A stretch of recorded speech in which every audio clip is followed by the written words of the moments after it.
7 power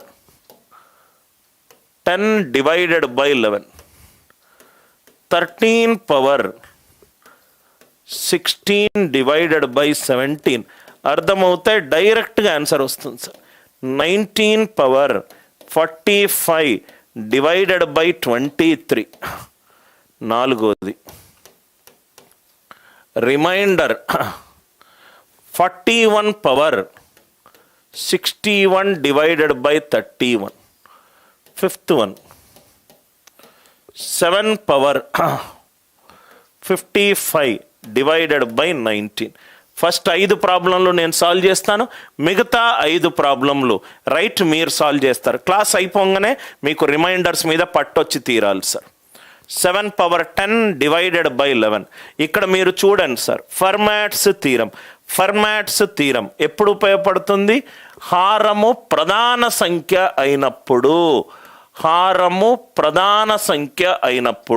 హారము సంయుక్త సంఖ్య గనక అవుతే అది ఆయిలర్స్ థీరం తోటి ఉపయోగపడుతుంది. ఇది 11 ఏమవుతుంది sir? a power 5 of n. 5 of n ఏమవుతుంది? n-1 divided by n. ఒకటి a అండ్ n సహ ప్రధాన సంఖ్యలు అయి ఉండాలి, n ప్రైమ్ నంబర్ అయి ఉండాలి. నవ్వు ఇక్కడ చూడండి సార్, 7 power 10 divided by 11. ఇది n-1 డైరెక్ట్గా ఒకటి. 17 - 1 16 డైరెక్ట్గా ఒకటి. 23 - 1 22. 22 రెండ్ల 44, మిగిలింది 1 power of 19.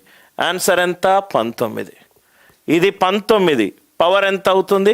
18. 18 మూళ్ళ 54, మిగిలింది ఎంత? 7 power 1. ఇది 31 పవర్ ఎంత? 30. 30 రెండ్ల 60, మిగిలింది 41. 41 డివైడెడ్ బై 31. 31 ఒకట్ల 31, శేషం ఎంత? 10. అందరికీ అర్థమైందా? ఫర్మాట్స్ థీరం అందరికీ అర్థమైందా? అర్థమవుతే ఎస్ అని చెప్పి రిప్లై చేయండి.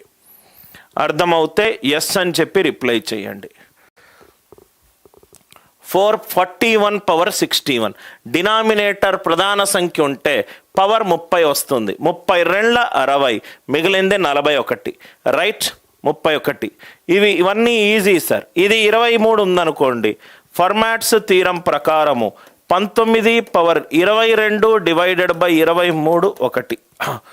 నాకు 45 కావాలి అంటే 19 22 రెండ్ల 44, మిగిలింది 19. ఇదేమో 1. 1 into 19 ఎంత? 19. స్వప్న క్లియర్? ఇది 31 అంటే ఫర్మాట్స్ థీరం ప్రకారము 41 power 30 డివైడెడ్ బై 31 1. 30 రెండ్ల 60, మిగిలింది 41. 41 31 తోటి డివైడ్ చేస్తే 31 ఒకట్ల 31, శేషం ఎంత? 10. ఇది 19 గనక అవుతే పవర్ 18. 18 మూళ్ళ 54, మిగిలింది 7. అందరికీ అర్థమైందా? అందరికీ అర్థమైంది అనుకుంటా సార్. దివ్య, 4th ప్రాబ్లం. ఇది 31 అంటే పవర్ 30 అమ్మ.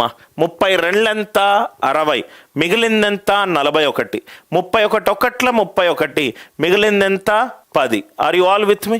ఇది 19 దివ్య, పవర్ 18 రావాలి. 18 మూళ్ళ 54, మిగిలిందెంత? 7. అర్థమైంది కదా సార్?